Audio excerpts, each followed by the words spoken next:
Les Sénégalais se sont réveillés la semaine dernière avec l'annonce de l'interpellation du député Farba Ngom à Roissy-Charles de Gaulle à Paris. Pour sa défense, il a annoncé que les 38 000 euros retrouvés sur lui étaient destinés à payer les soins de sa mère et de sa femme. Qu'est-ce que cela vous inspire comme commentaire? Au moment où des milliers de jeunes fuient ce pays, parce que le pays ne parvient pas à répondre à leurs attentes, parce qu'on ne parvient pas à leur assurer le minimum vital.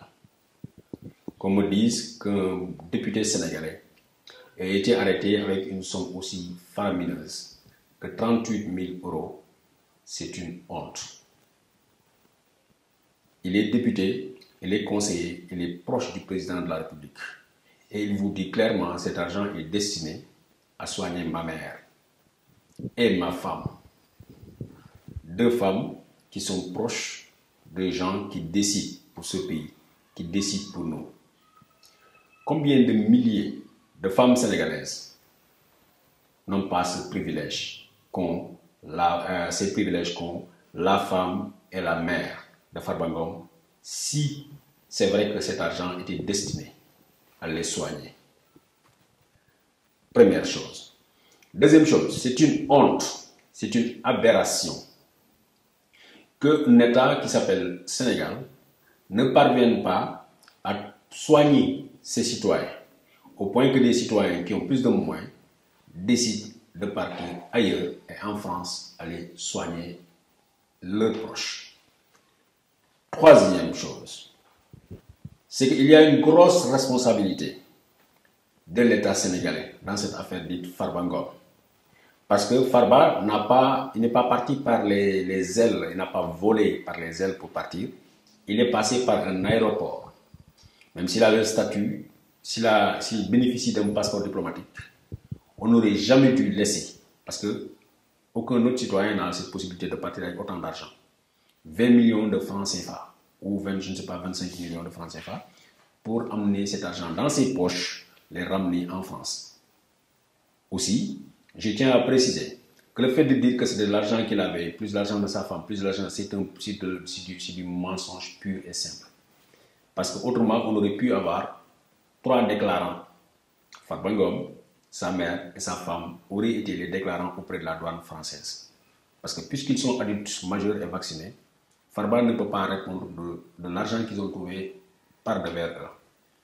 Ça, c'est une constance. Ce que je crois encore, je pense que cet argent-là était destiné à la clientèle de l'APR. À la clientèle de l'APR. Certains ont dit que c'était destiné à acheter des billets d'avion pour la grande amuserie qu'est Bercy. Ah bon? Je ne sais pas, certains l'ont dit, mais je crois encore qu'il y a une grosse guerre au niveau de l'APR en France pour la présidence de notre structure qui s'appelle la DSE. Demba Sow, qui était le coordonnateur, a été poussé à la porte. Et aujourd'hui, une grosse guerre est en train de se passer pour se positionner. Je pense aussi que cet argent pourrait servir à corrompre une partie des gens pour qu'aujourd'hui, ceux qui vont se réclamer de la DSE soient proches de Farba Ngom. Ça, c'est mon analyse.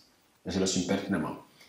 Aussi, je finirai par dire que je condamne fermement ces attitudes qui constituent une honte. Farba doit être entendu. Le président de la République doit prendre ses dispositions pour éloigner les énergumènes de ce type-là de l'institution qu'est le président de la République. Autrement, on ne doit pas être surpris de voir les gens s'en prendre à l'institution. Parce qu'il y a un proverbe bien wolof qui dit que bot bouki, khaj baoula. Si on ne veut pas en arriver à là, il faut prendre les dispositions. Aujourd'hui, nous avons aussi appris l'arrestation et l'incarcération de Cheikh Tidiane Gadio, ancien ministre des Affaires étrangères sur Wade. Quel message nos dirigeants renvoient-ils du Sénégal à l'extérieur?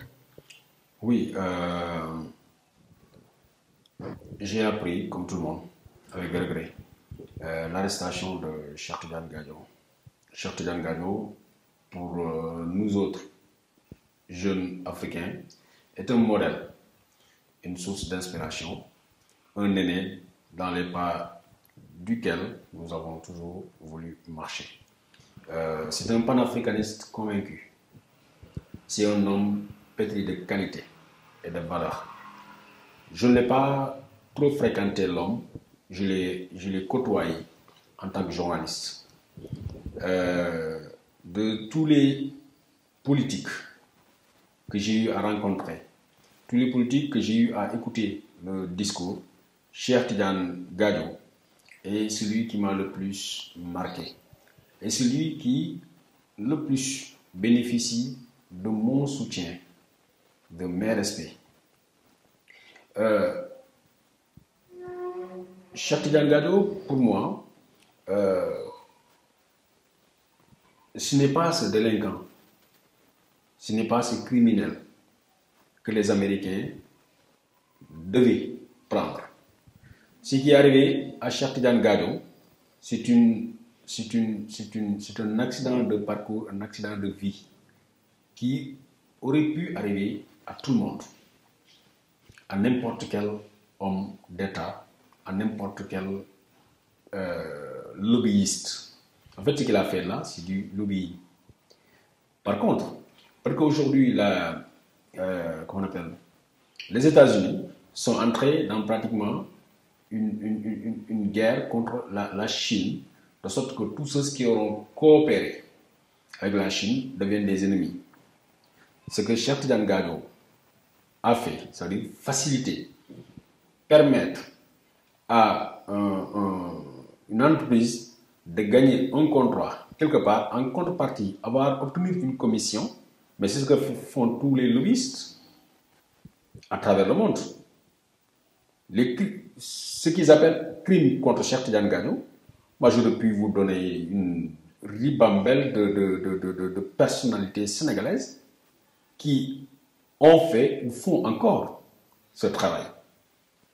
Cheikh Tidiane Gadio, il mérite mes respects, ma considération.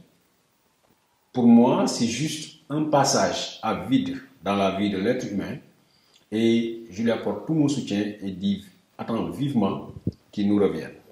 L'actualité au Sénégal a été ces derniers temps marquée par la multiplication des incendies domestiques et surtout en boucle sont revenues les critiques quant à l'inefficacité des sapeurs-pompiers sénégalais. Qu'en pensez-vous? C'est dommage. C'est dommage. J'ai été pour les quelques souvenirs que j'ai gardés de l'intervention des sapeurs-pompiers, il y avait eu un incendie sur l'avenue Ponty à Dakar.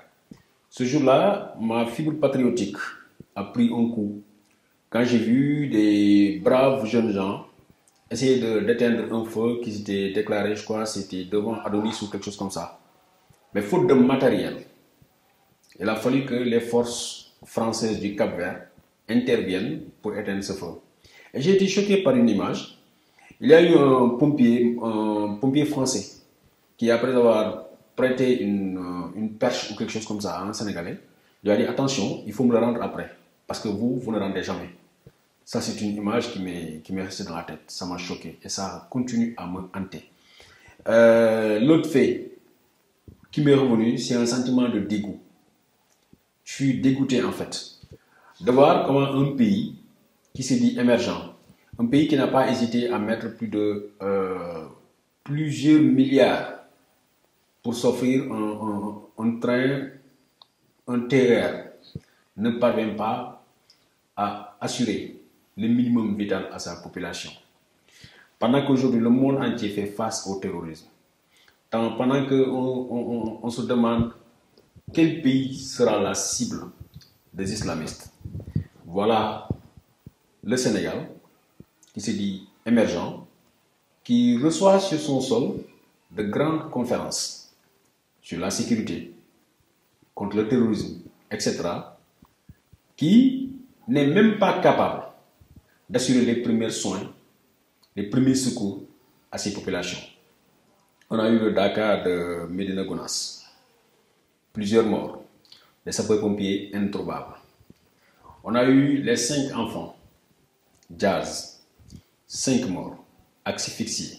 Et dans les témoignages qui nous sont revenus, que ce soit Moussa Jazz, que ce soit Papis Jazz, toujours ils nous ont dit, je suis allé On a appelé plusieurs fois les pompiers, ils ne décrochent pas. Il a fallu que Papis Diaz fasse 600 mètres pour aller à la caserne, supplier les pompiers pour qu'ils viennent. Et lorsqu'ils sont venus, c'est pour sortir des cadavres.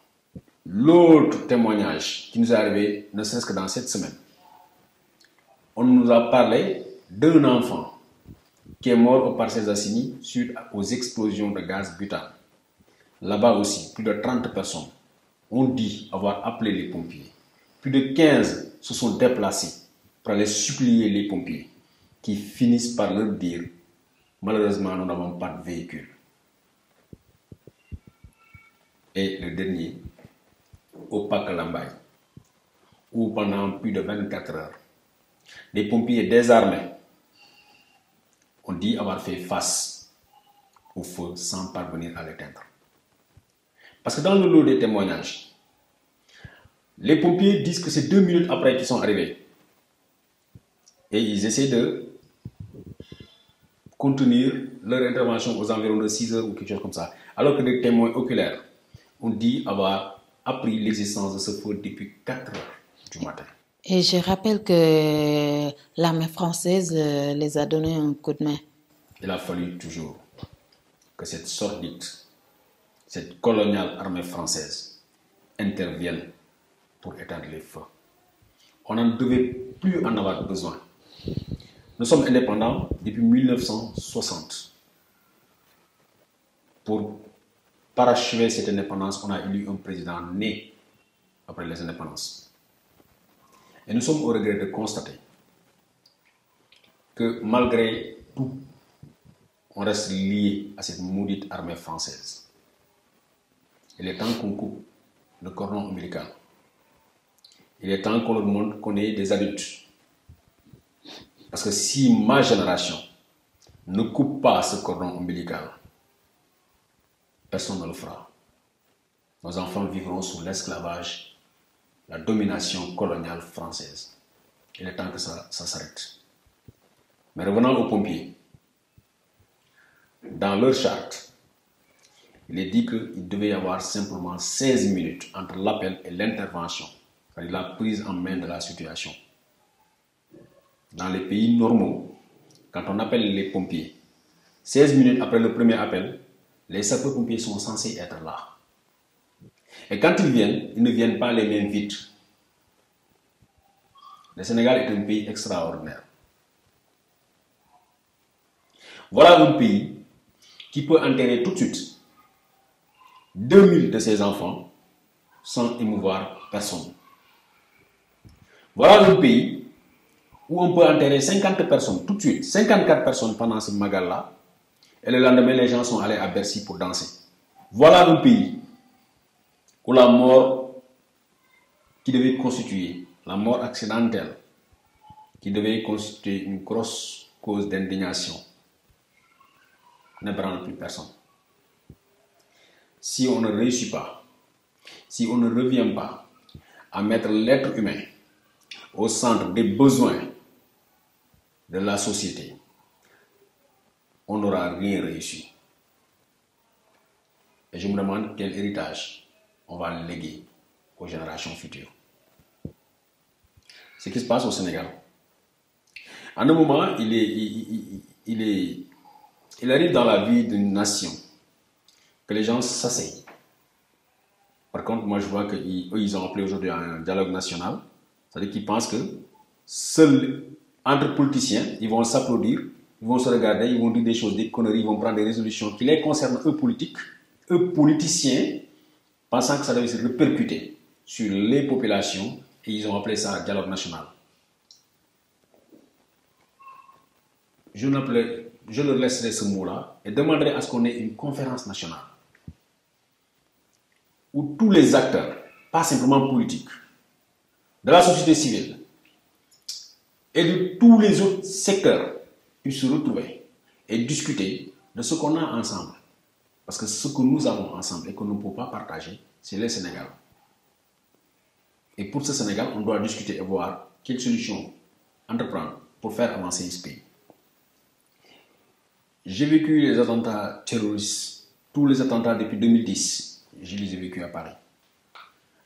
J'ai vécu les attentats terroristes de Bamako, de Ouaga. De tous, j'ai été séduit par la rapidité des premiers secours. Au Burkina, le médecin-chef a dit que la nuit de l'attaque d'un des auteurs, parce qu'ils ont eu 2 ou 3 attaques, en une nuit, nous avions réussi à opérer 35 personnes. 35 personnes, ça veut dire quoi? Des blessés de guerre. Je ne sais pas si vous avez eu l'occasion de voir des blessés de guerre, mais c'est très vilain. C'est très vilain. 35 personnes, 35 blessés. Les hôpitaux à Ouaga, sur le territoire burkinabé, ont réussi à les prendre en charge. Ce qu'on n'a même pas pu faire en France. Alors des gens comme ça, moi je leur dis respect. Si par malheur, aujourd'hui, on a vu qu'une seule personne, une bonbonne de gaz a sauté au Parcelles Assainies, ensuite d'autres bouteilles ont sauté, les pompiers n'ont pas pu venir. Imaginez qu'une bande de terroristes attaque quelque part au Sénégal. Ça veut dire quoi? Qu'aucun premier secours n'arrivera. Parce que si on compte sur ces pompiers-là, on va tous crever.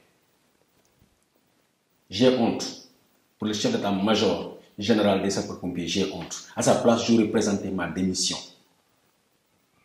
Parce que voilà quelqu'un qui est payé gracieusement par le contribuable sénégalais à ne rien faire. Il est démuni, il n'a pas de matériel, il n'a pas de moyens. Pourquoi il ne démissionnerait pas? La faute à qui? À lui? La faute à lui d'abord. C'est lui le chef. C'est lui qui mène des hommes, et des hommes désarmés, des hommes qui ne parviennent pas à faire leur mission. Il devait adresser un message très fort aux politiques, aux populations sénégalaises. Leur dire, je suis désolé, mais je n'ai pas les moyens de ma mission de service public. On ne peut pas me confier, en tant que chef suprême des armées, on me confie des populations et que je n'ai pas d'armes pour les protéger. Je ne sais pas qui est le chef d'état-major général des pompiers, mais à sa place, je représentais ma démission.